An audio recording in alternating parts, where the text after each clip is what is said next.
is an incredible crowd, and this is an incredibly important debate. So I'm happy that you're here. I'm going to go through real quickly what our setup is going to be. We will start with an opening statement from each, starting with the affirmative and then to the negative for 15 minutes.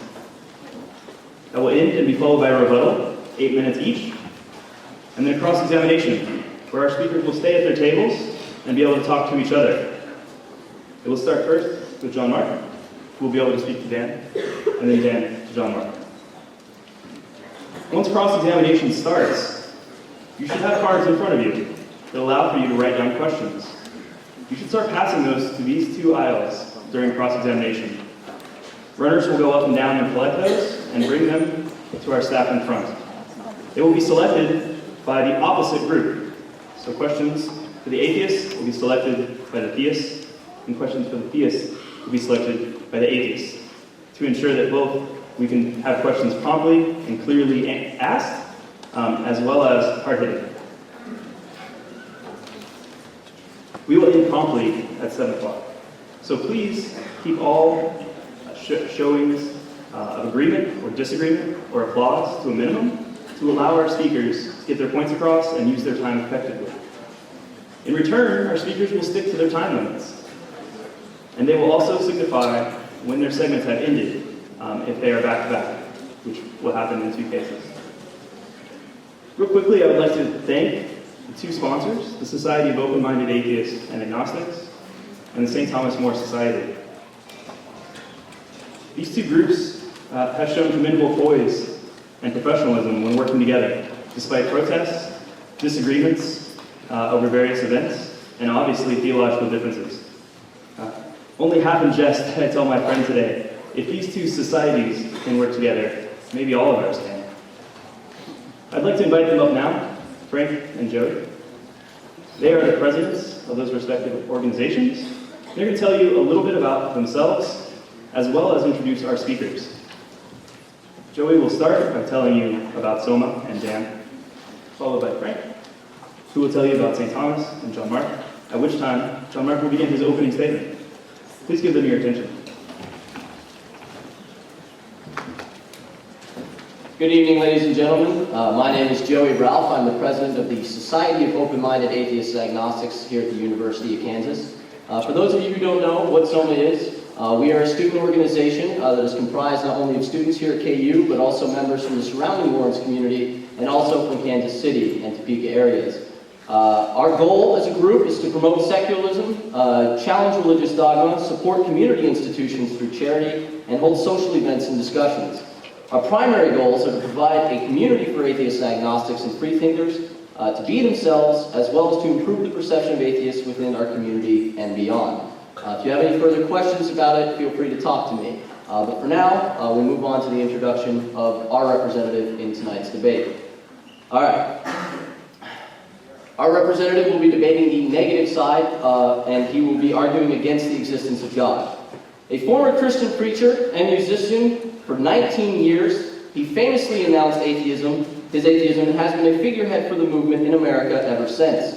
Currently co-president of the Freedom from Religion Foundation, co-host of Free Thought Radio, and author of 3 books related to the subject of atheism, including Losing Faith in Faith and Godless. A man so famous he has his own Wikipedia page, the charming, charismatic, and ferociously attractive Dan Mark.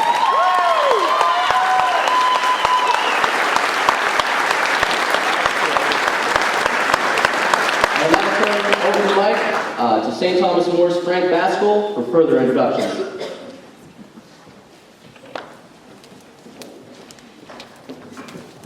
Good evening, everybody. My name is Frank Baskell, and I am a law student at KU this year, and currently the serving president of the St. Thomas More Society.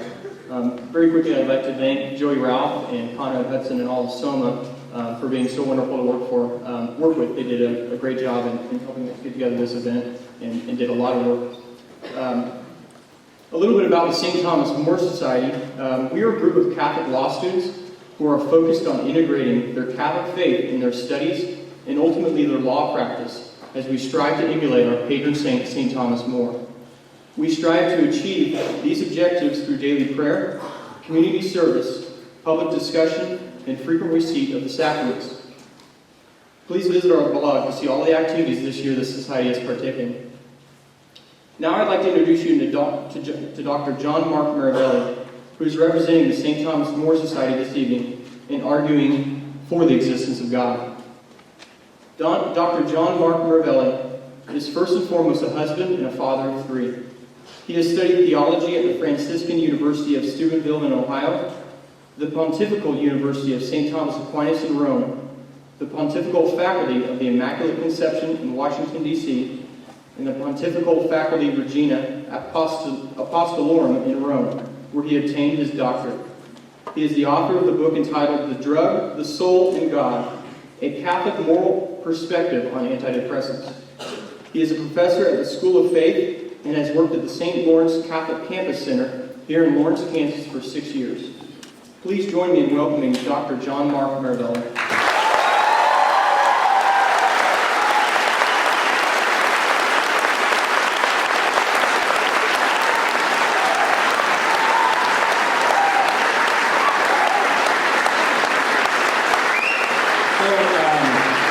It's my job to defend God's existence, which is a weird position to be in, since what I'm really looking forward to is hearing God defend my existence, especially since I don't think I've given him quite as good a case as he's given me.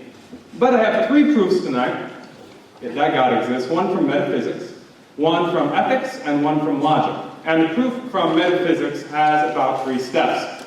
The first step notices that things have essential features and things have non-essential features.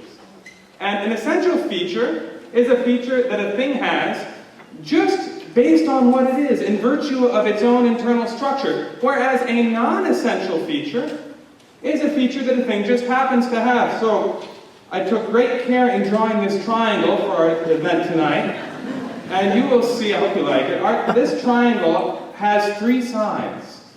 Now that's an essential feature of a triangle. A triangle has to have 3 sides just based on what it is. It's part of what it means to be a triangle. But you'll notice too that this triangle is blue. That's a non-essential feature. A triangle doesn't have to be blue. It could just as easily be black or red or green. And you really see this difference between essential and non-essential features come out when people ask questions about them. So for instance, I have a son. He's 3. He'll be 4 tomorrow. And he could come up to me and say, "Daddy, why does that triangle have 3 sides?" And that's a question about an essential feature, and it shows he doesn't quite know what he's talking about. And the only way I can answer his question is if I say, well, son, a triangle has to have 3 sides. That's part of what it means to be a triangle. I have to return again and refer to the thing itself. Whereas if he asks me about a non-essential feature and says, "Daddy, why is the triangle blue?" I say, "Good question. That's a question about a non-essential feature. The triangle doesn't have to be blue. It just happens to be blue. Why is it blue?" And the only way I can answer his question is by referring to something other than the triangle. I say, "Well, son, the triangle is blue because I had a blue marker." You see, so the difference is fairly clear. But now go to step 2, and you will see that the existence of the things in the world is a non-essential feature. For instance, my son, if he came to me and said, "Daddy, why does this triangle exist? Where did it come from? Why does it have existence?" I would answer his question about the triangle's existence, so I'd answer his question about a non-essential feature. I'd say, "Good question, the triangle doesn't have to exist. Why does it exist?" And I'd answer his question by referring to something other than the triangle. I'd say, "Well, the triangle exists because I made it, I drew it, I gave it existence." But then, of course, he could redirect the same question to me. "But Daddy, why do you have existence?" And that's a good question too, because for me, existence is a non-essential feature. I don't have to exist. It's a shame. But I don't have to exist. I didn't exist for a very long time. I won't exist in a few decades, sooner than that if I don't floss, I'm told. And that's true of everything else in the universe. It's a reasonable question to say, why does it exist? And the only way you can answer questions about these things that exist non-essentially, that pass in and out of existence, is by referring to something other than the thing itself.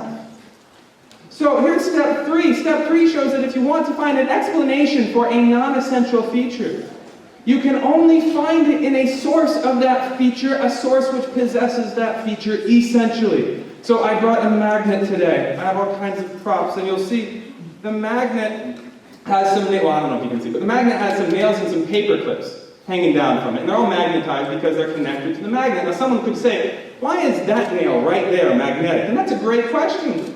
Because magnetism is a non-essential feature for a nail. Nails don't have to be magnetic. This nail wasn't magnetic before I connected it to the chain from the magnet. And someone could say, okay, well, it's a non-essential feature. Let's answer the question by referring to something other than the thing. Well, this nail has gained its magnetism from this nail above it. Okay, but that just prolongs the question, doesn't it? Because that second nail, that nail right above it, also possesses magnetism as a non-essential feature.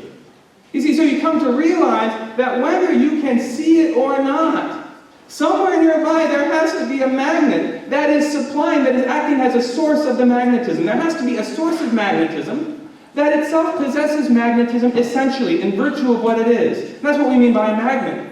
And if someone were to ask, why is the magnet magnetic? It'd be like asking, why does that triangle have 3 sides? The only way you could answer it is by saying, well, that's what the thing is. You have to return again to the thing. This thing is magnetic. This magnet is magnetic based on its own internal structure, based on what it is.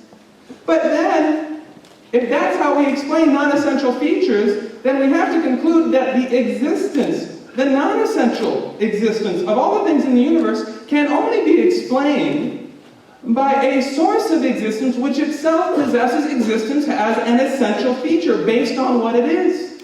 Where to ask, why does this source exist is like asking, why is the magnet magnetic? Why does the triangle have 3 sides? The only way you can answer that question is to say, well, that's what it means to be the source of existence. It means to have existence essentially. This thing exists based on what it is, based on its own internal structure.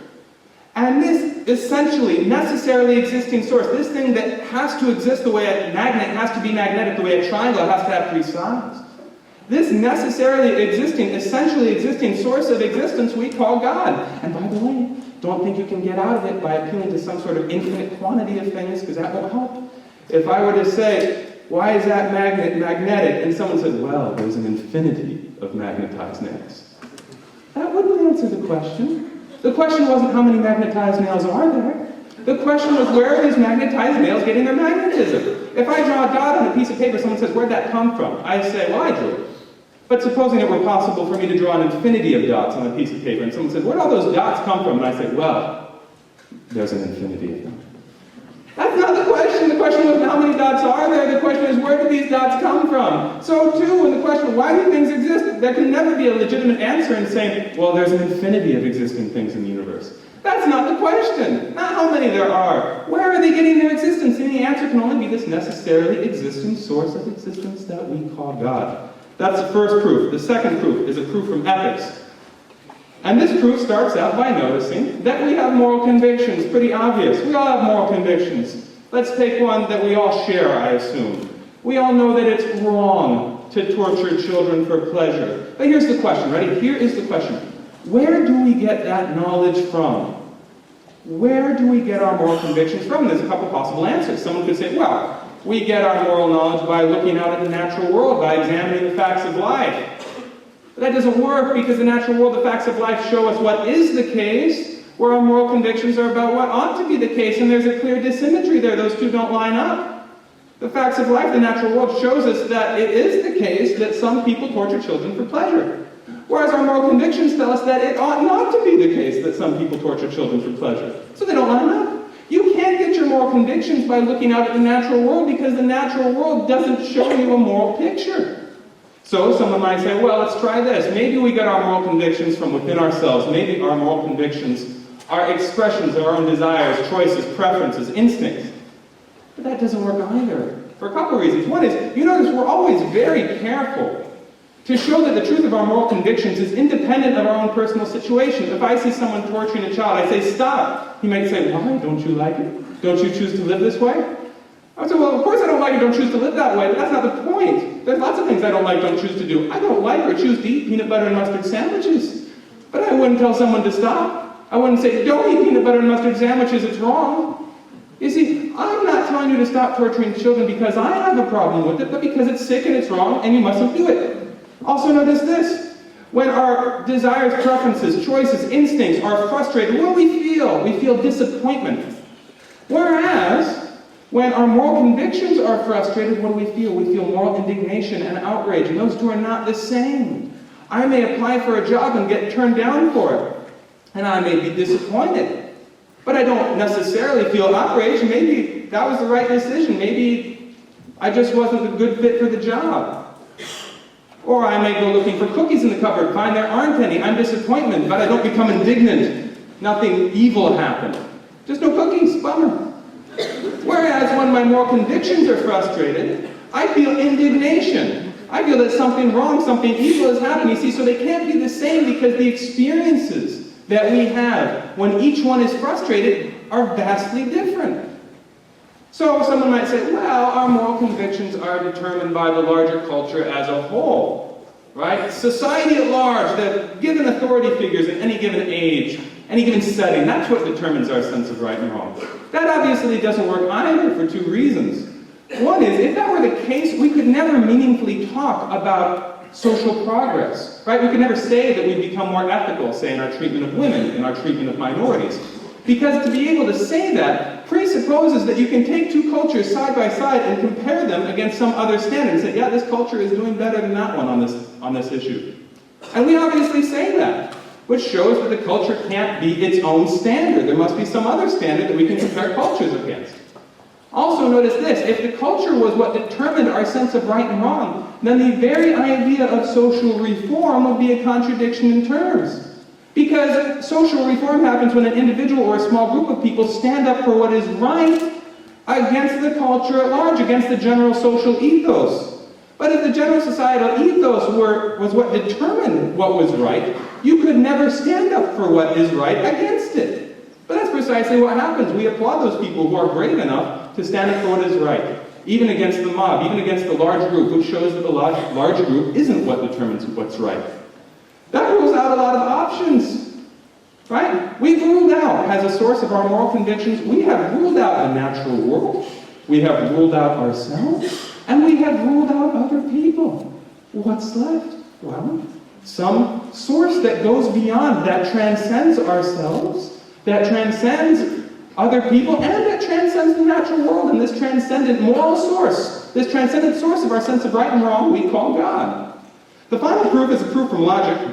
And this one starts out by noticing that being is that which is, and non-being is that which is not. So being is what exists, what is real. Non-being is what does not exist and is not real. So I am a being, you're all a being, the podium is a being. Unicorns are non-being because they don't exist. So here's the important point to get. Non-being does not exist by definition. There is no non-being. So far, so good, but now go to step 2, and you will see that therefore, being must be infinite. Because if being came to an end, if being had a limit, then it would be natural to say, well, what's after that? What's on the other side of that limit? And then you only have two options. You can say, well, after that, on the other side of that limit is more being. But then, of course, it's not really a limit, right? Because being doesn't really come to an end. Being continues on, uninterrupted. Or you could say, well, after that, on the other side of that limit, there's non-being. Ooh, you said non-being. There is non-being. You can't say that. Right? To say there is non-being, to say that non-being exists on the other side of that limit in any way, in any respect, that's to contradict yourself. Because you're saying that that which does not exist exists, and you don't want to contradict yourself at a reason test.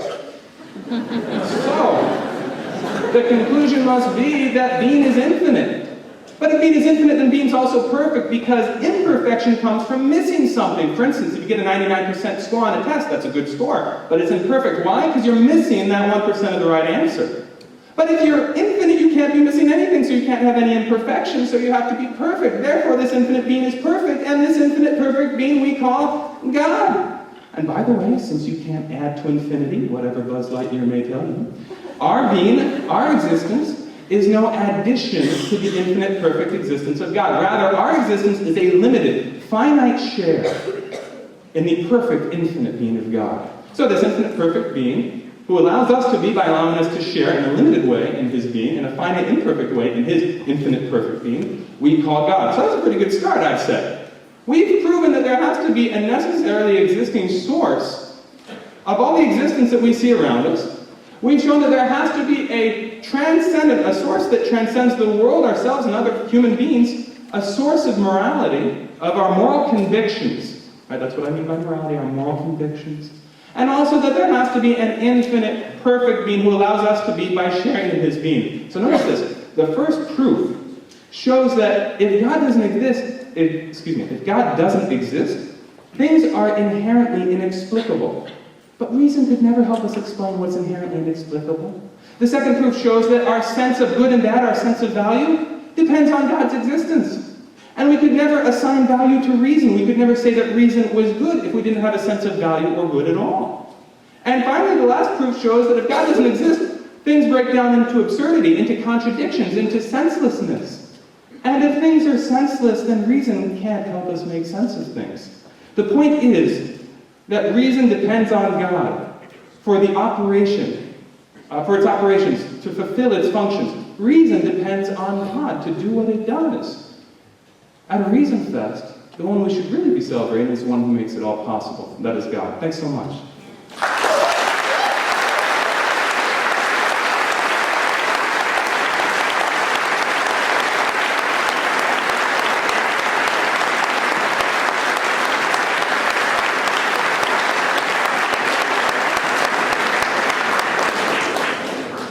Thank you.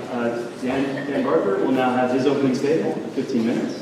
As a quick note, if you could please keep the aisles clear in case of any emergencies. Thank you.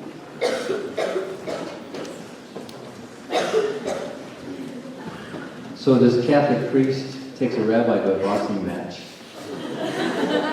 And one of the boxers makes the sign of the cross, and the rabbi turns to the priest and said, "What does that mean?" And the priest said, "Not a damn thing if you can't fight."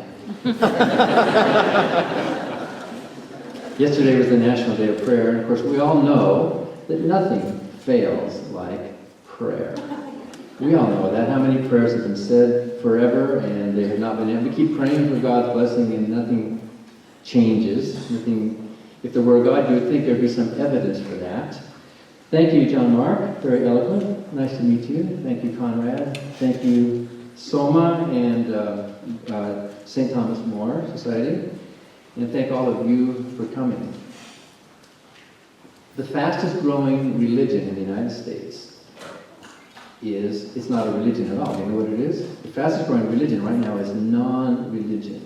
Millions of good Americans, including a bunch of people in this audience, do not believe in a God and yet live happy, moral, productive, meaningful, purposeful, loving, full lives. We don't need that belief in a God. Some people do feel like they need a belief in a God to do exactly what John Mark is doing, to plug the gaps. The God of the gaps is the arguments basically, except for his first one, that was different. That ontological one's good. But during my rebuttal, I will talk about what's wrong with his arguments. But millions of us have realized that this God belief can be explained in totally natural terms. Those of you who believe in a God, you don't have a God. You have a belief in a God. Theism is a belief, and atheism is simply the absence of that belief for whatever reason. I used to believe, as you know, I was a preacher, and I really did feel it. I dedicated my life to it. It was wonderful. I loved Jesus. I felt the presence of God within me. In fact, even today, I won't do it here, but I can go back behind the barn and pray in tongues, and I can reproduce all those feelings. It feels pretty neat. It's like the presence in the brain. There's this goosebumps that I get. Of course, when I was a believer, I didn't realize that goosebumps are not evidence of the Holy Spirit. Goosebumps are evidence of evolution. Did you know that? Why do we get goosebumps? Because our hairy ancestors used it for thermal control and to scare off an attacker. And when do you get goosebumps? When you're cold and when you're scared. But I didn't know it at the time. I thought we were created by God and that goosebumps had some spiritual reasoning to it. But I changed my mind, and I can't tell you that story tonight. You can read my book, Godless, which explains why, after 19 years of fervently believing and feeling it and seeing what I was convinced were miracles and living a daily life by faith, that I rejected it. The motivation that drove me into the pulpit was to know and to speak the truth. The same motivation drove me out. Christianity is not true. The Bible is not reliable. The arguments for a God are not good arguments. The main reason, and I'll give you a number of reasons as time allows, if there is a God, there should be some evidence for this God. We shouldn't have to rely, as John Mark did, to God of the gap, logical, or what if, or how do you explain that kind of argument. That's what people have been doing for centuries. There was noises and lights in the sky. What is it? And then the waterfalls. It must be some animal or creature or God or being. Let's call it Thor. Let's call it Zeus. What is it? It's this thing up there. We don't know. The God of the gaps. Well, now we know something about electricity. We know something about the weather. And Thor and Zeus have died. They've been tossed into the trash bin of history. Although we do have a day of the week for Thor, don't we? Thursday. And we don't have a Jesus Day, do we, in this country? So those gods have died. They're gone because that gap has closed, and we no longer need to invent some kind of a supernatural answer for an as yet unanswered question of science. Yes, science has a lot of gaps. That's what drives science. If there were no gaps, there would be no science. Science thrives on trying to answer unanswered questions. And yet every question that comes along, theologians think, see, we don't have an answer. Science can't answer that, therefore, God. Right? God always hides in these gaps. But notice that John Mark did not bring us any evidence for this God. It's always negative stuff. How do you explain this? Who pops up the next Kleenex? Have you thought about that? It's like what, how do you explain that? And then you can just fold your arms and say, see, our God, by definition, is the answer to those questions. If there were evidence for a God, think about this. If there really were evidence for a God, by now someone should have won the Nobel Prize for pointing that out. Any scientist in the world would love to say, here it is, folks, we've solved this. But all you have is faith. You don't have a God. You have a bunch of words, words, words. You have theologians. Theology is a subject with no object. Theologians are basically studying theologians. They're not studying a real thing. They're not providing evidence for a real thing. And by the way, we sometimes hear it said that absence of evidence is not evidence of absence. That's not true. Absence of evidence is certainly not proof of absence, but absence of evidence is evidence of absence. What if there were a bomb threat and the authorities came and said, we have to get out of this building quick? We would go outside, the authorities would come in, they would do their job, and after a while they would announce, okay, it's clear, you can come back again. Would you come back in? I would. They would have gone through the building, they would have looked here, looked at the trash cans, looked at everything. They might have had a chart or a list of some sort, or a diagram, whatever they do to make sure that the building is clear. That diagram you can hold in your hands is evidence of absence. It doesn't prove there was no bomb, but it's evidence of absence. We have looked for a God, we've looked for evidence for centuries and centuries, and there is none. Especially the Bible. If you're going to use the Bible as an evidence for God, that's the worst thing you could possibly use. Beyond that, there's no coherent definition of a God. Notice that John Mark didn't really define God in any positive terms. He just said it's some kind of ontological essence of beingness, whatever that happens to mean. But believers can't even agree among themselves about the definition of this being that they're asking us non-believers to believe in. It'd be like getting up and arguing for the existence of a married bachelor. You have to believe in this married bachelor. And we can say, well, that not only does such a being not exist, such a being cannot exist. It's mutually contradictory. Many of the definitions of the God, especially the God of Christianity that have been proffered, contain contradictory characteristics like married bachelor. For example, a being who is a personal being, like the God John Mark believes in, who is free to make decisions, cannot know the future, cannot know his own future. Such a being is a married bachelor. It cannot exist because it takes away his freedom if he knows his future actions. There are many other ways to show that there are mutually incompatible properties of this God that no one has even defined, and John certainly hasn't even proffered a definition of this being that he's arguing for. And another point is that there are no good arguments. We've heard an ontological and a moral argument tonight, and there are about a dozen arguments that apologists have put forth. First cause, which are cosmological. There are also teleological, and John didn't touch on the design argument. I think maybe, I'm suspecting that he knows it's a bad argument. The apparent design within nature should point to a designer. But of course we can see that the designer has to be at least as complex and interesting as the thing that is designed, and if the object needs a designer, then so does the designer.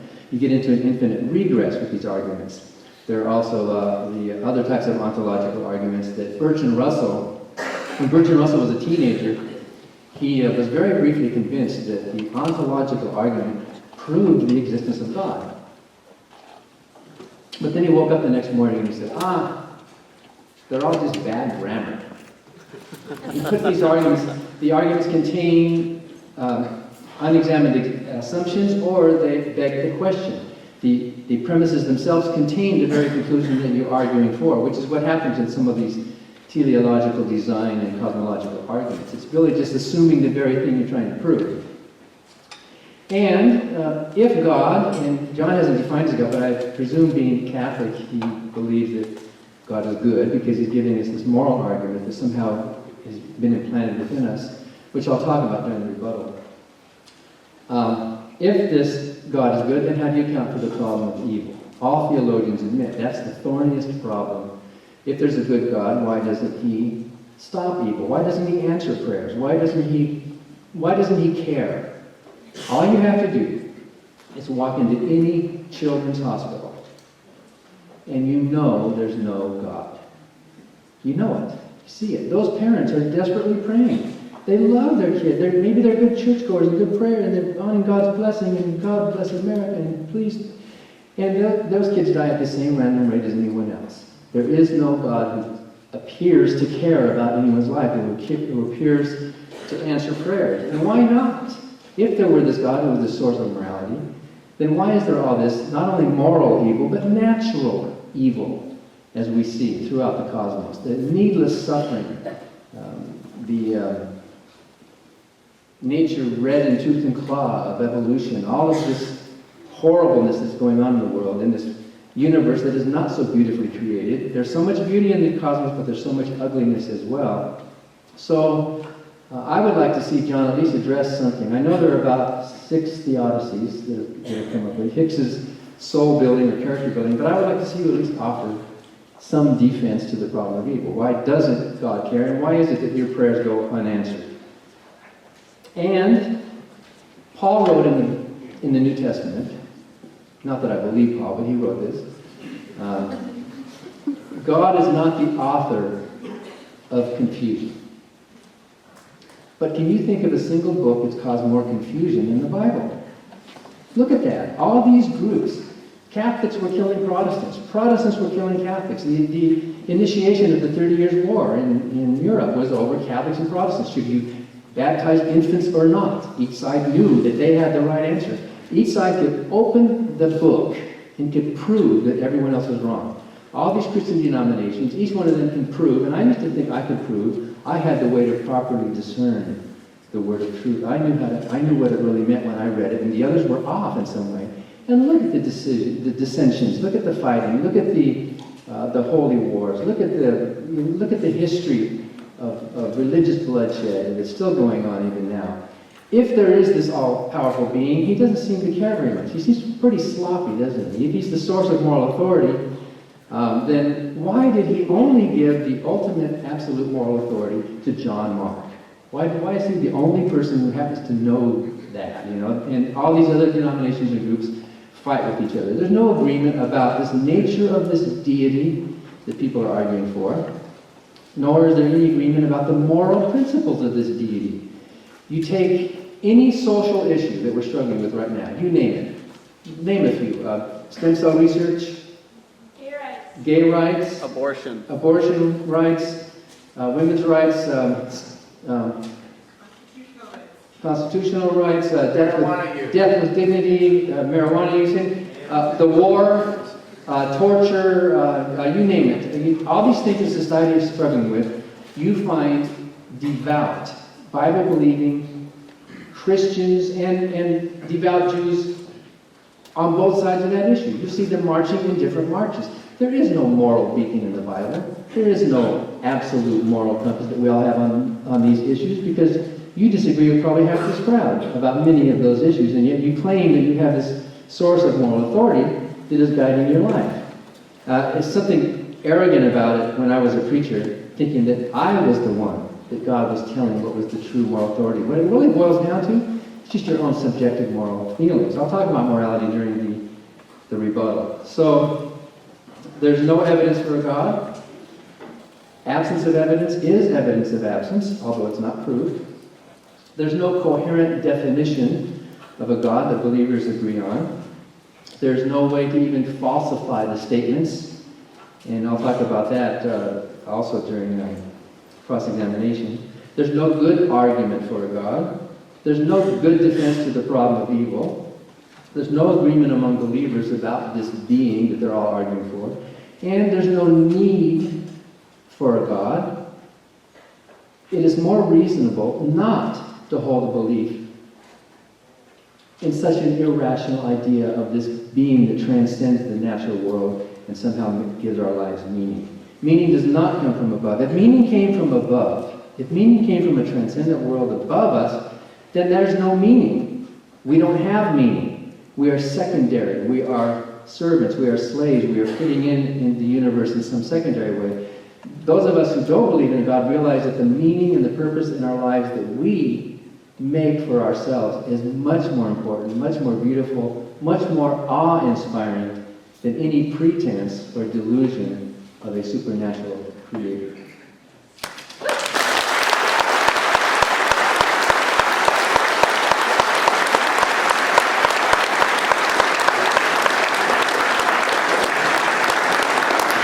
Thank you, both of you, for powerful and thought-provoking arguments.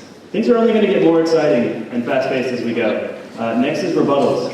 As you listen, think about points that you would like brought up that were not brought up. Write those down on your question cards, which we'll be asking for shortly. First up for rebuttal is, again, Dan Barker. You have 8 minutes.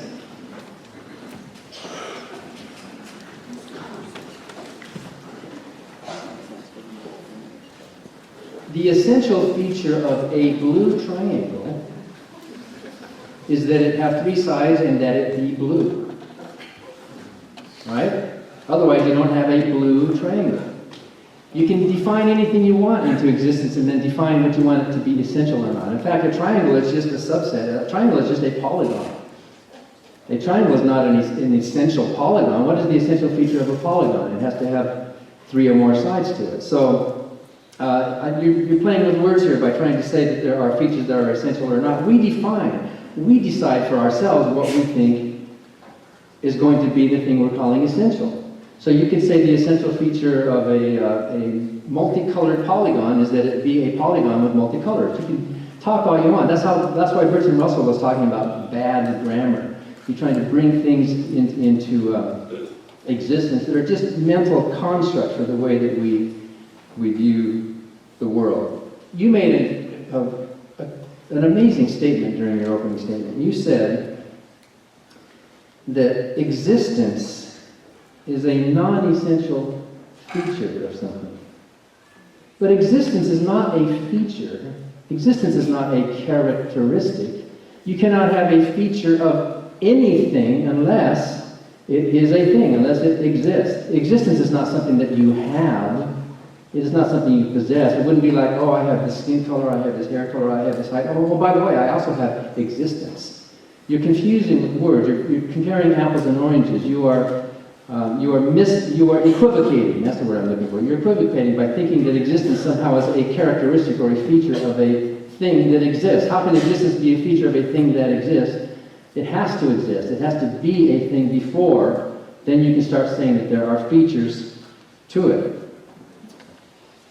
What about a block of iron that's not magnetite, but you run a current through it? Is it essentially a magnet or not? It's a magnet when the current's running through it. It's an electromagnet. But is that an essential feature? Suppose the magnet you were holding up here were actually an electromagnet.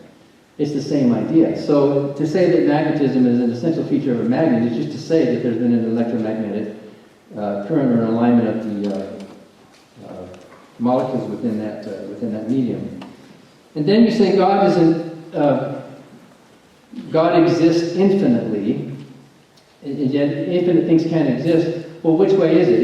If you can't have an infinite existence of things, then how can God even exist? Because He is, by your definition, an infinitely existing thing. But I want to talk more about morality, because that's, I think, where most of us live our lives.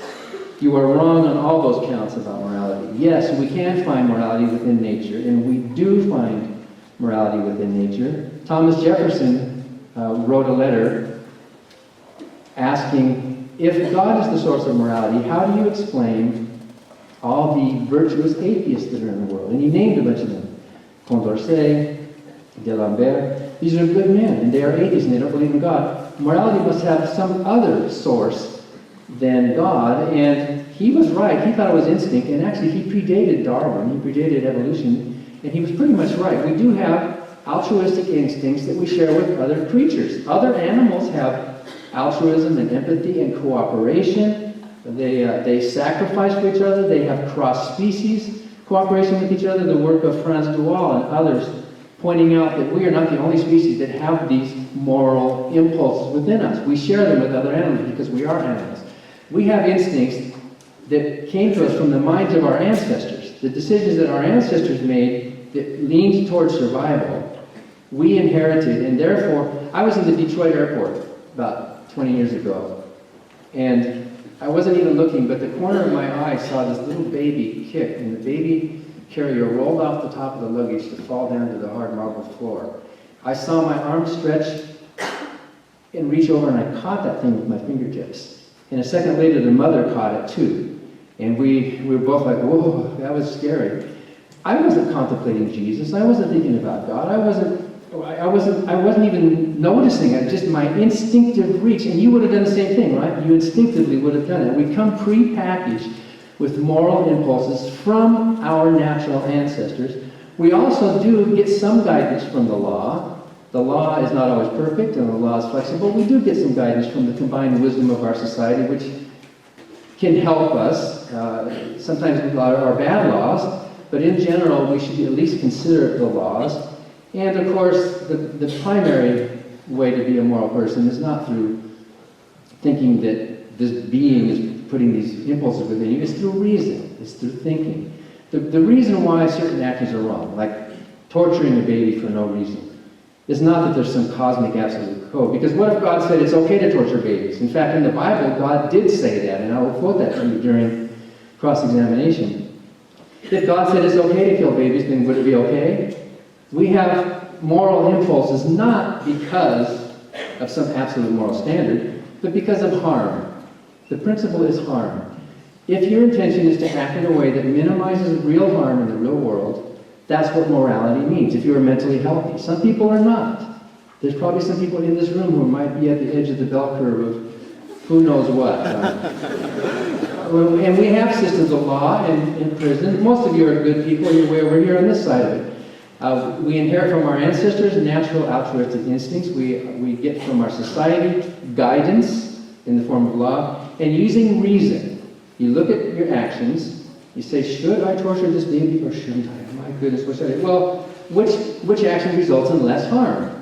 Usually moral dilemmas are a conflict of values, and you might have to pick the lesser of two evils or try to weigh it. But if you are acting in a reasonable way to determine the likely consequences of the actions you are contemplating, and you are weighing them with the intention of committing an action that results in the least amount of real harm. Harm is physical. Harm is natural. A moral decision is a natural, materialistic decision. It's not some foggy, Jesus tell me what to do thing. It's using your brain and using your reason to come to an informed, and if you're wrong, well, you learn from that, hopefully, and you will grow, and you try to be as informed as you can. So the harm principle obviates the need for some transcendent being. And I guess we're almost out of time. We talked about whether unicorns exist. I think most of us don't believe in unicorns or leprechauns, although I had a box of Lucky Charms the other day and I saw evidence for leprechauns. But some people say, well, you don't believe in unicorns, why don't you call yourself an a-unicornist and go up and do debates about unicorns? Well, if the unicornists were working to limit human freedom and women's rights and gay marriage and science and stem cell research, and if they were fighting against freedom and equality, well, then I would be an a-unicornist, just as I am an atheist, because on balance, theism, for all the good that theists do, on balance, theism is more of a negative and more of a danger to the world that should be resisted. We're gonna go into rebuttals now, right? Your rebuttal. Yeah.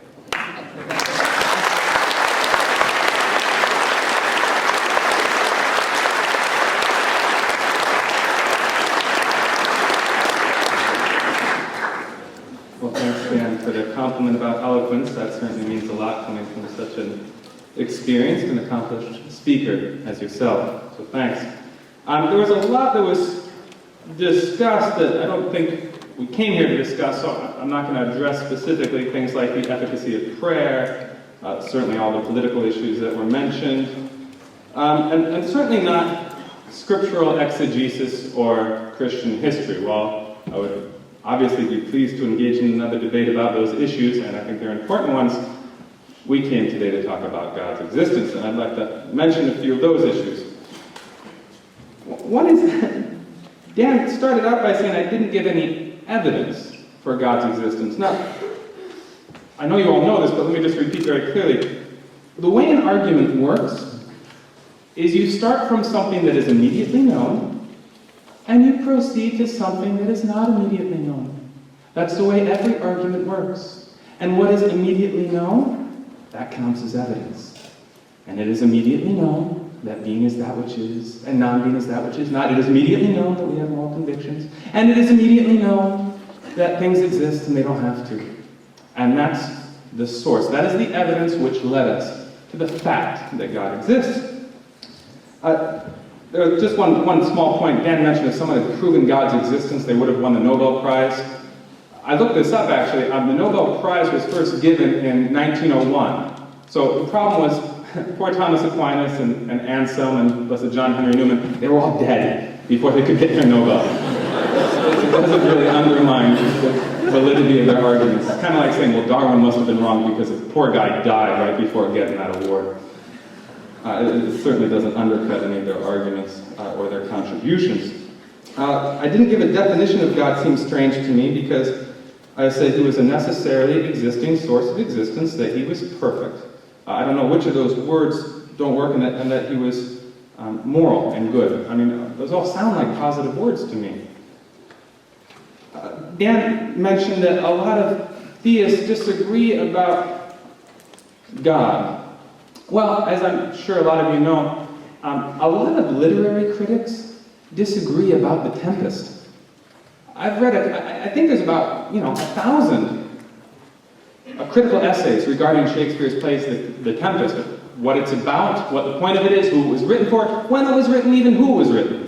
So, going on the idea that if you disagree about something that doesn't exist, we have to throw The Tempest out. The Tempest must just be a delusion. But obviously that's not true. Disagreement is not the measure for existence or non-existence. God doesn't know the future. I think you'll find that the more philosophical theists you read, the more they're in agreement that God exists in an eternal present, which means he doesn't really have a future. He just has a continual now. He is eternal, which means present at all time at once, which means he doesn't have to see ahead. So there isn't really any conundrum with regard to God's knowledge. And technically, whenever you hear an objection based on divine foreknowledge, know that that's an imprecision in speech. God has knowledge of what he sees now at all times. All right, the second speech, the rebuttal, I think it's pretty clear that the phrase, the triangle is blue, or the blue triangle is blue, is a really different phrase from the three-sided triangle is three-sided. The blue triangle is blue may be true, but it's not necessary. It might surprise us. Really, it is blue? Whereas if someone came and said, the three-sided triangle is three-sided, we'd say, well, no kidding. Because that's a necessary truth, based on the factual reality, based on the real essence of what a triangle is. You see, there's a big difference, and everybody knows it, between essential features and non-essential features. Dan tried to say that wasn't a valid distinction. I don't see how you could say that, because otherwise you'd have to say that the statement, the blue triangle is blue, is exactly of the same quality as the statement, the three-sided triangle is three-sided, and that's obviously false. One gives us new information about what is factual but not necessary. The other gives us information about what we already knew, just by understanding the words we're using. Okay? And that was it. I think that was his only objection to my first argument, so I have nothing else to defend of the first argument. So, it seems pretty sound so far. I didn't say infinite things couldn't exist. I never said that. That was the other objection. That was the only other objection, was that I said that God is infinite, but I also said infinite things couldn't exist. I never said infinite things couldn't exist. I said if you say there's an infinite quantity of things possessing a non-essential feature, that doesn't explain where the non-essential feature present in that infinite quantity of things came from, you see? And that's a very different point, and both of those points are valid. We've proven that being must be infinite. I didn't hear any disproof of that argument. And we've proven that the non-essential feature of existence of however many things are on the universe, whether finite or infinite, requires an explanation that can only be provided by a necessarily existing source that we call God. Finally, morality. How am I doing on time? I got 2 minutes. Let's try it. Certainly, first of all, certainly, you can live on your moral convictions and ignore God. The way some college students I hear, I'm sure none of you, live on their parents' credit card and ignore their parents. It's certainly a possibility of human life. It's just very inconsistent. So too, an atheist can live on the moral convictions that come from God and yet ignore God, or be ignorant of God. My kids live on, I have little kids, and they live on meat and vegetables, and they don't know anything about butchers and farmers. I don't even know if they know they exist. They will know they exist as they mature, which is why I think theism is such a more mature way of thinking and way of living than atheism. Minimizing harm. Come on. 1 minute left. Minimizing harm doesn't answer the question of why we know not to do bad things. It just rephrases it. Dan says, the way we know not to do bad things is that we know to minimize harm. Well, that's just saying the same thing 2 different ways. The way we know not to do bad things is that we know to minimize harm, which just means bad things. Right? And I'm asking, how do you determine what counts as a bad thing? And there's been no evidence offered for any alternative source that is even conceivably possible besides a transcendent moral source. And by the way, harm isn't just physical. Harm can also be trans-physical. When I'm afraid in my public speaking, I'm not afraid you people are going to bite me if I do a bad job. I'm afraid of these abstract notions like shame and failure, which I'm happy to say it doesn't seem is happening so far. So thanks so much.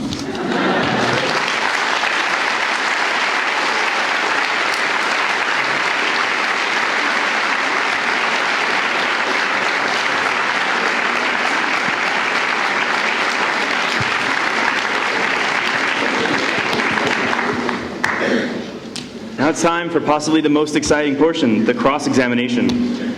If you have questions written down on your cards, now is the time. Please pass them to the aisles, these 2 aisles. Our runners will pick them up and bring them where they need to go. Please pass those in now. We're going to go right into cross-examination, though. So while you're doing that, please continue to give your attention. Ladies and gentlemen. First, for cross-examination, John Mark Miravalle. You have 5 minutes. Please address your questions to Dan Barker. Great, thanks. Can everybody hear me? Do I get more time? Yes.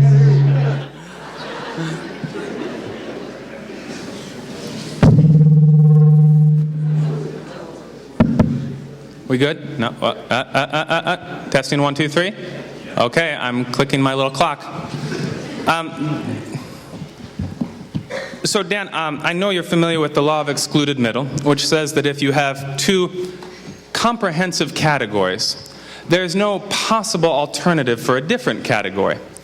So there's 2 mutually comprehensive categories, things that don't have to exist and things which must exist necessarily.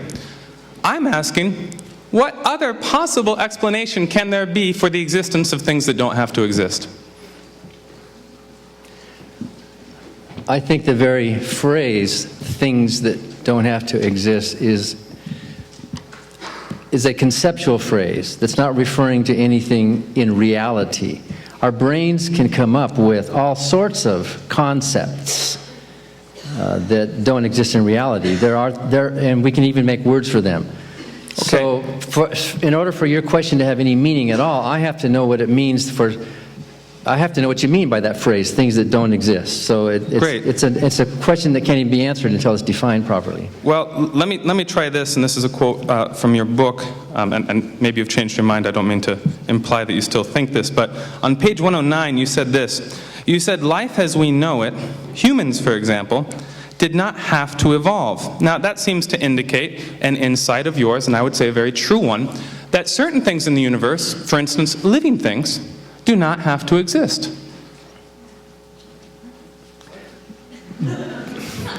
Yeah, but what's the point? I mean, they don't. So it seems that you're very familiar with the type of ideas I'm using. I know. I've just said to you that there are many things that we can conceptualize that don't exist in reality. So you're saying what you said does not reflect reality at all? Just some quirks of your mind? A concept is a real thing. A functioning brain functions in a way that it produces concepts within that brain. So that concept is a real thing, and it does exist. Good. Does it correspond to extra-mental reality? But if I have a concept of something that doesn't exist, the concept is what we're talking about that's real. So I don't know what you're talking about. How can there be a non-existing thing that has some meaning to it? Well, I don't know. You seem to say that life could be non-existing in that quote. Is that not what you said? Well, yeah, we could have been in a universe where life never evolved. Bingo. Right? Yeah, exactly. So things don't have to exist. The things in this universe don't have to exist. We recognize the truth of that. That means there's only one possible alternative explanation. It means the terms I'm using make sense. What could be that explanation for these things which you know in the universe don't have to exist? Well, for one thing, life is not a thing. It's Living a function. things. Living things. Living things are just the same matter and the same stuff. That stuff exists within our universe. The atoms, the molecules, those things exist.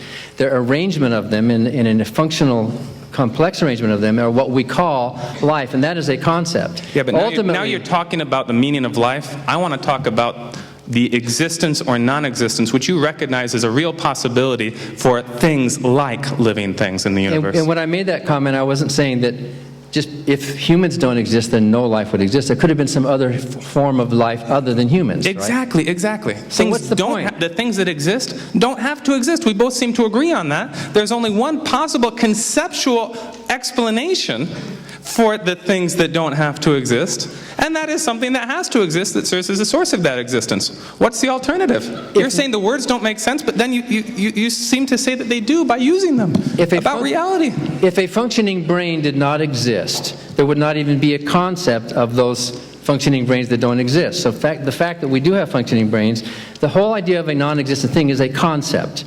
A non-existent thing is not a non-existent thing. It's a concept in our brains, is what it is. Okay. I feel like my point's pretty simple, and I haven't understood how you've responded to it. The point is that certain things in the universe exist, but don't have to. That means their existence is non-necessary, non-essential. We've both agreed about that. So why do they exist? That's a good question. Well, you could ask the same question about God. No, you couldn't, because Yes, you God can. is the alternative. We've already said. As we've defined God, it's like asking the same question about the magnet. Why is the magnet magnetic? It has to be magnetic. Why does the triangle have three sides? It has to have three sides. God is that which we have concluded must exist. Then why can't we just say that the universe is that which we take as a brute fact? Oh, good, easy. Because the universe is made up of things that don't have to exist, so it'd be like adding a bunch of blue M&Ms and then saying, well, but the group of blue M&Ms is green. Well, it seems to me you're bringing your conclusion into your premise then, because you are asserting a being that doesn't have to exist in advance to make an argument that such a being does exist. You're dividing the world into two separate concepts. I think our time's up.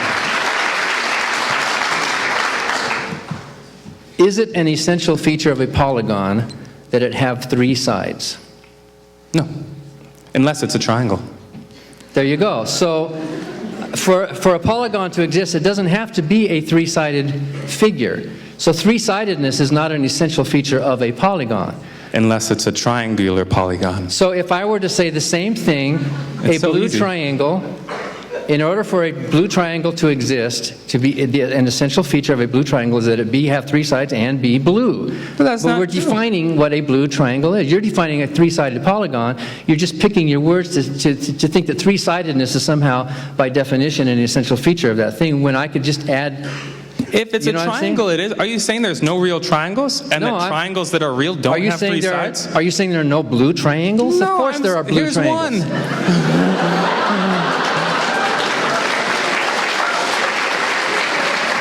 But I don't see why it has to be blue.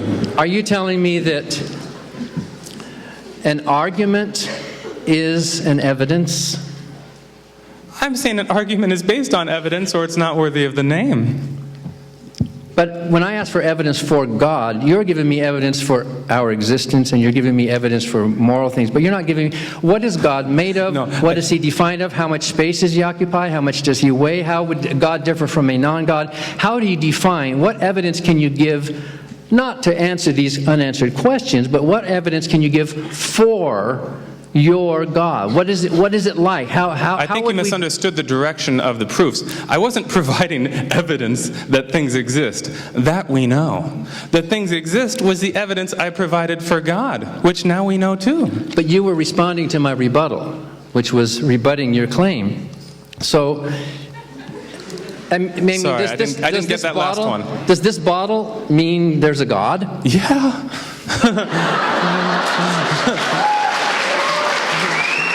Yeah, that's the proof. And what is this being God thing? What is it made of? Is God made of spirit? God is Bible what says- I've told you he is. He's Is he a made of completely spirit? perfect. Is he a spirit?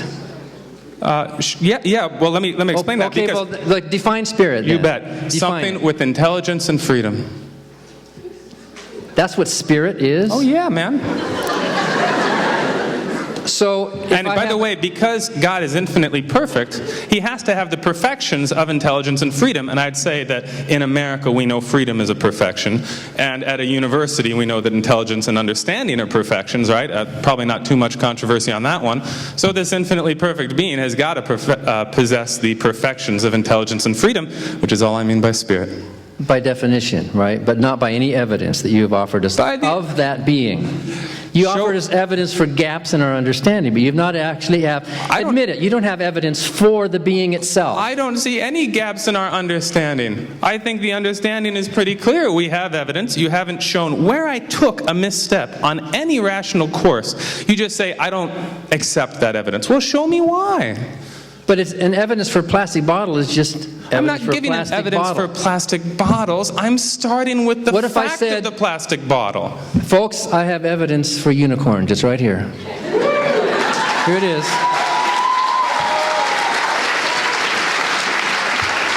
Is this evidence for unicorns? I'd like to, before you can make that right parody, you have to make a good argument from the bottle to the unicorns. Exactly. You haven't done that. Exactly. I made a good one for God.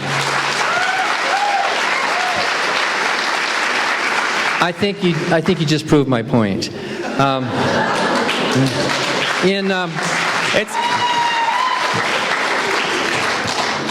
In Psalm 137:9, God said, "Blessed are they, happy shall ye be who take and dash the little children against the stones." It doesn't say you should regretfully have to do it during wartime. It said you should be happy and blessed to torture and dash innocent babies against the stone. If God told you to kill me, would you do it? Yeah, that's an easy answer. You would? I said it's an easy answer. Now, God can't contradict himself because he's perfect and his communication is perfect, which means that he can't tell me one thing through my moral convictions and then tell me something completely different through private revelation. So he can't tell me through my moral convictions, don't rape, and then command me to rape. He can't tell me through my moral convictions, don't hate, and then command me to hate. And he can't tell me through my moral convictions, don't murder, and then command me to murder, which makes it pretty simple. So God can't command me to murder you. So why did he command you to be happy to dash innocent babies against the stones in his Bible? What a shame. Our time's up.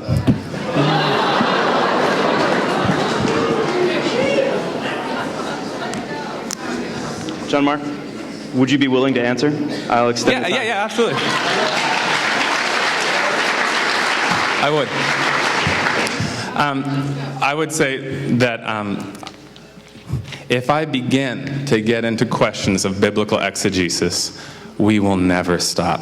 Just as if I begin to get into an analysis of the 30 Years' War, which Dan also brought up, we will never stop. So instead of doing that, I will repeat what I said again and say that God cannot command what is intrinsically evil, because his moral convictions that he gives us, that he is the only plausible source for, is precisely what tells us what is the expression, tells us what his will is for us.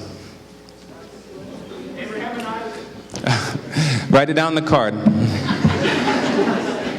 That was an incredible exchange. Thank you both. That was amazing. We now got audience questions, which will be read by our previously introduced society presidents. First, I'll ask for a question from Joey Ralph from Soma, or Mr. Miravalle. John Mark, the first question for you this evening is, why do you believe in the God you do rather than any other or multiple? Yeah, well, I think I've given the proofs for why I believe in the God I do, so I don't think there's time for this. What does that mean, though? I believe in an infinite, perfect God who is the source of all our existence and who is the source of our moral convictions. Now, I'm not here to defend my beliefs as a Catholic, but if the question is, why am I a Catholic? Is that the question that everyone wants to know about? I would assume so. Oh, good, that's easy. So, even though, again, that's not the point of this debate, right? The debate isn't, should John Mark be Catholic, but does God exist? I'm happy to share that, to me, it seems that the Catholic faith is the belief in God which has the greatest respect for reason, a complete absence of doctrinal contradiction, and the only mechanism... See, this is why it becomes a very different debate if we talk about religious beliefs, doesn't it? But all the same, I believe that the doctrinal history of the Church, and I'd be very, very happy to talk to any of you about it. I work at the St. Lawrence Center here on campus. The Catholic doctrine has a complete absence of inherent contradiction, internal contradiction. And lastly, it's the only religion I've ever seen with a mechanism for uniting all those who profess to believe in it. Thank you. And something I'll offer to both of you as well. If you would like to offer a thought on that question, I'll give you 30 seconds. Just briefly, every religion contains within itself a mechanism for uniting the followers of that religion. So that's no big plus for Catholicism. From St. Thomas, please. Mr. Barker, you stated in your argument that we received our morality from our ancestors. Where did our ancestors receive their morality? Yeah, I didn't say we received our morality from our ancestors. I said, as Thomas Jefferson said, that we do have moral instincts, some instincts. And as I clearly said in my statement, which John Mark ignored, there is a solid natural basis for those instincts, and that is survival. Our ancestors made decisions that led to a greater chance that they would survive and have offspring. The ones who made poor decisions, not just ours, but any species on the planet, the ones who made poor decisions did not pass on that tendency to the same degree as those who made good survival decisions. Therefore, you and I are here as a result of an unbroken chain of successful ancestors who made decisions, or at least were lucky enough to avoid harm. So survival is a harm question, and they survived harm and were able to reproduce, and we inherited that. That's part of our moral instinct. It's not the whole thing, because we have a frontal lobe now that has evolved more recently, which checks, which is more of a moral or social checking. The frontal lobe is the part of your body that's keeping you from burping out loud right now, or farting in this audience. You know, I mean, maybe you want to, but wait, I'm checking. That's part of a natural process of the brain that we inherited from ancestors. So we don't get all of our moral decisions from our ancestors, but we do have instincts, and so do other animals. So do chimpanzees, so do whales, so do dolphins, so do they sacrifice and cooperate. We are a social species. And it made more sense for our ancestors to survive by cooperating as a social species than not. So we inherited from those ancestors of ours those natural biological instincts as the natural biological organisms that we are, which nudge us toward actions that on balance, it's not perfect, but on balance, increases the likelihood that we will survive and avoid harm in the real world. The other step is to use reason, if you don't have a clear answer, use reason to evaluate the consequences, because morality is just a question of harm. That's all it is, real harm. It's not a real harm for John to feel nervous about a debate. That's not a harm. The harm would be if he tripped and hurt himself because he was so scared. That's where the harm comes from, in which case I would hope to catch you when you were falling, as a naturally evolved human being. Thank you. Do you care to respond? Yeah, I catch you too, Dan. And also, certainly a desire for survival is not necessarily a source of morality, because I could try to kill someone so I could harvest their organs for myself to survive. That would be bad. In terms of survival of the species, we have no idea what contributes to the survival of the species. We're not all demographers or evolutionary populationists or anything like that. So what does that leave us with? Well, it leaves us with instincts. And some instincts are good, and some instincts are bad. So those obviously aren't either the source of morality, because I may have an instinct to beat the tar out of the guy who cuts in front of me at the checkout line, and that's an instinct I should resist. So neither survival of the species, nor survival of the individual, nor instincts can possibly be the source of our understanding of what is right and wrong. Thank you. Next question from someone. John Mark, I'll briefly preface this with saying that we received a high volume of questions dealing with the creation of evil, existence of evil, and whatnot. Oh, yes. And so I'll just keep that in mind with this particular question. It's the best example that we found. If God exists, then does the devil also exist? And if so, did God essentially create evil? Great, good question. So again, I think it's pretty simple, right? Why is it evil? Why is it suffering? Well, we've proven that God can't be the source of evil and suffering because he's infinitely perfect. And we know from experience that we are capable of doing evil things which sometimes result in suffering even of the innocent. So philosophically, not religiously speaking here, what we can say is that the existence of evil and the suffering of the innocent in the world must, by reason, be attributed to us or to things like us, who are capable of making evil decisions and initiate suffering into the world. God can't, based on the logical proofs we've given, be the source of evil. What's left? Well, our experience tells us.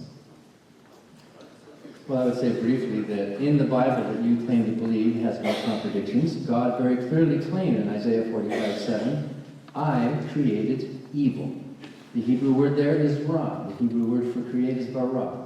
So God admits that he created evil. How could evil exist unless God created it? So according to your Bible, evil is something that God created. But you said during your rebuttal, God cannot command what is intrinsically evil. How does anyone know? How does even God know what is intrinsically evil? Morality means getting along and avoiding dangers and threats and harms. That's what morality means. If the word morality just means obeying orders, then nothing is right and nothing is wrong except what God decrees, which is why I asked you, if God told you to kill me, if he did, I'm not saying that he would or wouldn't, if he did, would you do it? A command theory of morality from a God who doesn't even give his reasons for what is intrinsically good or evil is not even a moral being itself. We all possess within ourselves a natural feeling of those things that are likely to cause harm and are likely to avoid harms. That's what we would call relative to our species intrinsically evil. God cannot be the source of that because he's not a physical being like we are. Thank you. The next question will be from St. Thomas. John Mark, you will have an additional 45 seconds to respond. Please. Mr. Barker, this question asks, how did something come from nothing? I have a whole chapter on that in my next book that's coming out, but basically, science shows that something does come from nothing. If nothing is defined, first, nothing really can't be defined, and John touched on that actually quite eloquently earlier, that nothingness can't even be defined because you're defining something if you're defining nothingness. So even if there is a God, there had to be something. There always had to be something if there's a God. So somethingness is a brute fact. But we know from science that in the complete vacuum of space where there is no matter at all, we do see the creation of virtual particles and antiparticles, which occasionally results in the creation of, when one of them might separate, like at the event horizon of a black hole, one of them might go this way. You do see actually the creation of something from nothing in the actual universe of ourselves. But it depends how you define nothing. There was quantum potential there, obviously. If there's a God sitting over here, here's God and he's something, and over there is nothingness, are you picturing some kind of a cosmos where there's this being who's everything, and suddenly over there's this nothingness? What is that nothingness from which this God somehow decided to create something? That's an incoherent concept. Unless you define nothingness in terms of somethingness, you're asking a question that doesn't even have any meaning to it. I mean, yeah. I think the third proof answers the question. Something doesn't come from nothing. God is the infinite being, which means, again, there is no nothing, which means that our something, our existence, our reality, is where God shares his reality with us, in constituting us. So there's no logical problems there. And to say that something can come from nothing, right? Scientists love to talk about emergence, especially atheistic scientists. And emergence, it's kind of like saying a rabbit emerges from a magician's hat. It doesn't really explain where the rabbit came from. And neither does it explain how things came to be and how something greater can come from something lesser. There's got to be rabbits where the rabbit came from. I would say there's got to be intelligence and life at the source of the intelligence and life that we see around us. We have time for one more set of questions. All right, John Mark, like I said before, I'll briefly preface this. We did receive a high volume of questions referring to your personal beliefs. And to tie it back to the debate, we believe that this was the best question. Do you consider the Bible in its entirety essential to your belief of God or non-essential? And if so, how do you deal with the issues of certain things that may be immoral, such as the fact that women are possessions or child abuse in the Bible? Yeah, good, thanks. And thanks for using essential and non-essential. It's nice when you use my terms, very cool. Again, this is my personal belief, so what I say, whether you agree with it or not, doesn't affect the arguments that we've shown that prove that God exists. No, all the same, I'm happy to share my beliefs. And that is, as a Catholic, that the Bible is essential, it's in the sense that it's indispensable, but it sure isn't sufficient. You know, G.K. Chesterton said that the Bible smasher is just the Bible worshiper turned upside down. I don't worship the Bible. I don't think it's enough. The Catholic Church has never thought it's enough. Those texts need to be interpreted very, very carefully by a competent authority. I think Dan has shown compellingly to me that we ourselves as individuals are not a competent authority. We make all kinds of mistakes. We're all kinds of fallible. So it seems to me that if the Bible is true, and I think it is, there's got to be something else, some other mechanism that's also true that can help us make sense of it. And that's why I think the Bible requires a belief in the pontifical magisterium. Okay. Do you care to respond? Only that I used to believe the Bible was reliable, and I preached it, and I based my life on it. But I now know that it's not. It's internally contradictory, it is unscientific, it is unhistorical. There is some truth in the Bible, but on balance, it's not a reliable guide for truth or for morality. The moral teachings that are in the Bible, as some of you are pointing out here, we would lock that being up if he lived in the same neighborhood with us. I wouldn't want to live in the same neighborhood with that God who commits and commands and condones the mass killings and the discrimination of women and the beating of slaves and so on. It is a morally bankrupt and horrible book, and you should be ashamed of yourself to consider it a part of your religion. It is not a source of morality or reliable truth.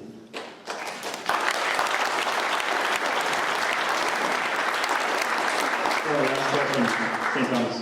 Mr. Barker, we got a lot of these, so I'm going to have, we decided to ask you this. What evidence of God would be, and would it have to be something that everyone would agree on for you to believe in it? Yeah, atheism is exquisitely falsifiable. If Jesus were to materialize here on this stage in front of us, and we captured it on videotape, if Jesus would just answer his own promise that all things whatsoever you shall ask for in prayer believing you shall receive, or the prayer of faith will heal the sick. If he would just answer his own promises and keep his own promises, that would be strong evidence. If God were to tell John Mark knows this God personally apparently. If God were to tell John Mark that tomorrow at 12:13 and 7 seconds, a meteorite from the south-southwest weighing 14 ounces would penetrate this building and end up 12 inches below the basement of this building, composed of 40% iron and 3% iridium and so on. And if tomorrow that actually happened, I would say, all right, where do I send my check?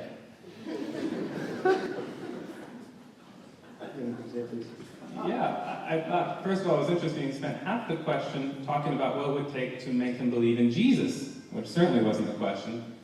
And then the second part saying it would take some sort of prediction to confirm his belief in God, some sort of improbable prediction, which I think is strange because I'm sure that we could interpret my prediction of some improbable event, like a specific form of meteorite crashing, some other way than God's existence. I have to say, it seems to me that my proofs are actually much stronger than the proof that Dan is looking for. So I'm happy to see that. That's all we have time for questions. We will have a closing statement from each, and then a brief announcement, and we'll close. For the first closing statement, this is Dan Barker. Please keep it to 3 minutes if you can.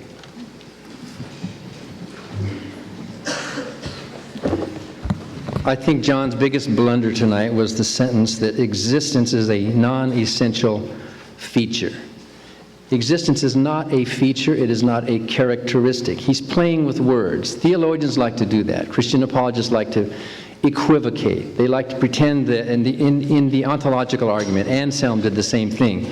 Anselm, who said that a being who exists is greater than a being who's just in conception, as if existence were somehow a characteristic of something that already exists. That's gobbledygook. That is nonsense. It's an argument that has no meaning to it at all. Again, John is confusing God of the gap explanations for evidence. It is not evidence. Was the thunder and lightning evidence for Thor? Was that plastic bottle evidence for unicorns? Obviously not. To posit some kind of an explanation for the existence of these things is simply a positing and is not evidence itself. It is trying to argue. You're trying to take a gap in our understanding and plug it with your theory, with your hypothesis, which you can't even define. You can't tell us what it's made of. You can't tell us what it's what would be how would you know that it doesn't exist? What sentence could you possibly say about your God which, if true, would make your claim that he exists untrue? How would you falsify such a claim? And if you can't, in principle, create a falsifiable statement, then you're not even arguing for anything that we can talk about. We're not sinking our teeth into anything. I do want to close with just a tiny little atheist sermon. If life is eternal, then life is cheap.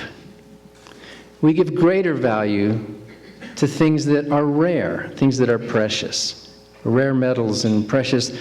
We mourn the death of old people, but when a young child dies, whoa, we think it's a greater loss. We atheists and agnostics know that this life is all there is. This is all we have. And because of that, our life is enhanced to a much greater degree.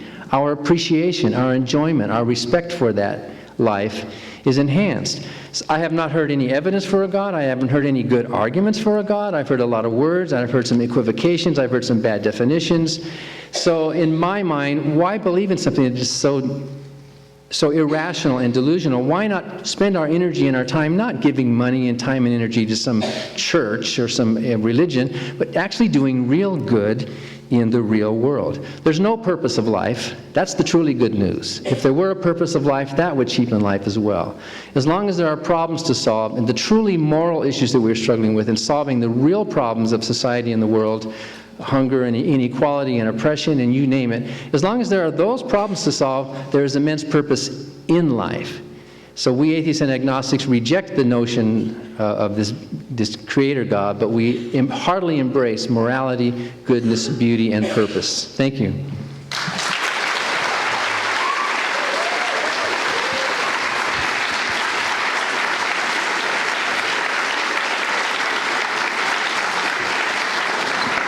Thanks very much. I'm very happy with the way tonight's debate has gone. Dan kind of ended by accusing me of playing with words, which I think you'll find an argument is usually something your opponent does when he can't find a flaw in your argument, but he doesn't like the conclusion. Dan asked what would falsify my belief in God. I'll tell you, based on the three proofs again, which were barely touched upon. The first proof means that if no reality existed, if nothing in the world, if the natural world didn't exist, I might lose my belief in God. If someone could prove to me that nothing was right and wrong, I might lose my belief in God.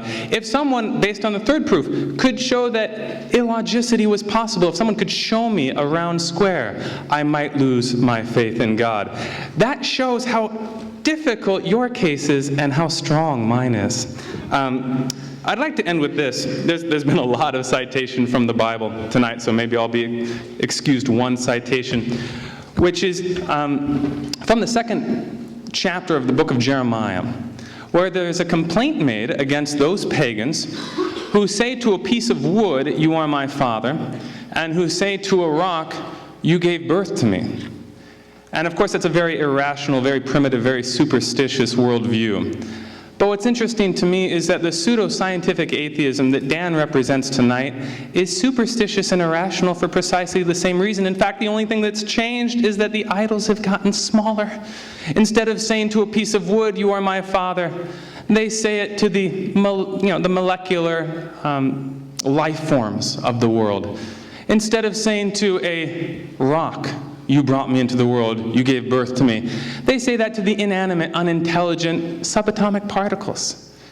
And while that view of things may have grown more sophisticated, may have grown more complex, and I think it's certainly grown more dogmatic and more evangelical, the one thing it can never become and will never become is any more rational.